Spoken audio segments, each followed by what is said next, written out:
Okay, my dear friends, here we go again. I found it, the biddy from Spurgeon that I told you I had read early this morning when I was spending my time with God when I first awakened. I didn't know where I found it, and I didn't save it, but I found it again, and it is good. I've read it again, and I still agree with myself from this morning. It is good, and I think you're going to get blessed from it too, dear friend. And I've got it up on the computer over yonder, so I'm not going to be looking at you, but you can see that part of me while I look up there. And I had to put my glasses on because with the tripod between me and the computer now, I can't scoot up close and see it. And I got to have my glasses to see over there. And I can't get my glasses clean. How do you clean your glasses? I hardly ever wear them. I usually wear contacts, but I can't see with them. I don't know what's I put them on sometime, but I don't use them very much. But anyway, how do you clean your glasses? I don't know how they got dirty, but they got dirty, and whatever's on it, I can't get off. I've used water and soap. At first, just water, and that didn't work, so I got some soap, and that didn't work. It just smears round and round and round when I try to clean it. Y'all let me know if you got any tips or suggestions. I thought about alcohol, but I don't know if that would damage. I don't know. What do y'all think? All right, let me get started here. Hush up my rambling.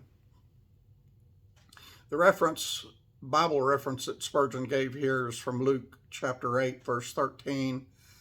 And it was a parable. It was Jesus speaking, talking about the seeds that were sown in different areas. And this one was sown upon a rock. And I don't know if y'all are gardeners like I have been most of my life. Seeds don't do very good when they're planted on a rock. All right, here you go. I'm done rambling for now. For now, this is from Spurgeon, Charles Haddon Spurgeon, one of the best preachers ever. These have no root. Luke 8:13. My soul, examine thyself by the light of this text. Thou hast received the word with joy. Thy feelings have been stirred, and a lively impression has been made. But remember that to receive the word in the ear is one thing, and to receive Jesus into thy very soul is quite another. Superficial feeling is often joined to inward hardness of heart, and a lively impression of the word is not always a lasting one.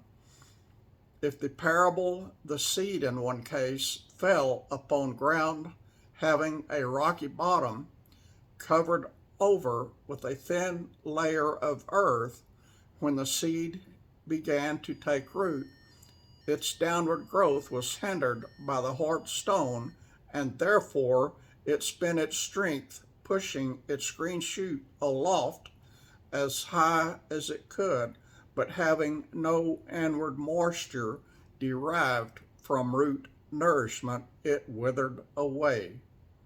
Is this my case? Have I been making a fair show in the flesh without having a corresponding inner life? Good growth, and those are serious questions to ask. Those are serious questions to ask. You better know where your seeds are sowed, friends.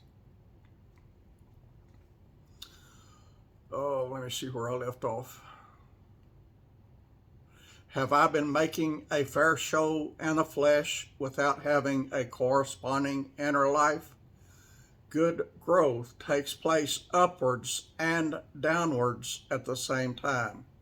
Am I rooted in sincere fidelity and love to Jesus? If my heart remains unsoftened and unfertilized by grace, the good seed may germinate for a season, but it must ultimately wither, for it cannot flourish on a rocky, unbroken, unsanctified heart.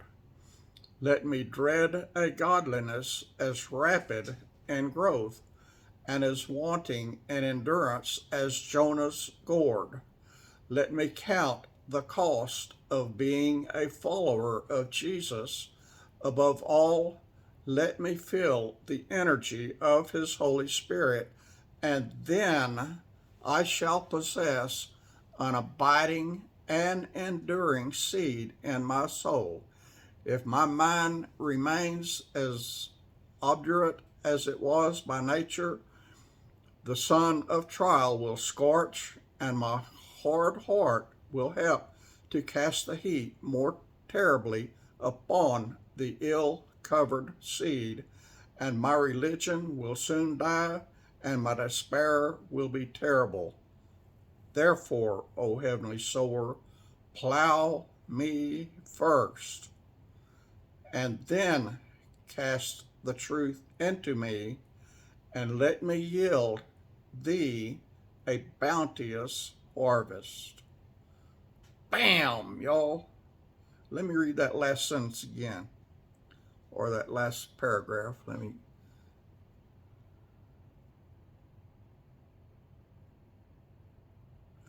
If my mind remains as obdurate as it were by nature, the sun of trial will scorch, and my hard heart will help to cast the heat the more terribly upon the ill-covered seed, and my religion will soon die, and my deepest despair will be terrible.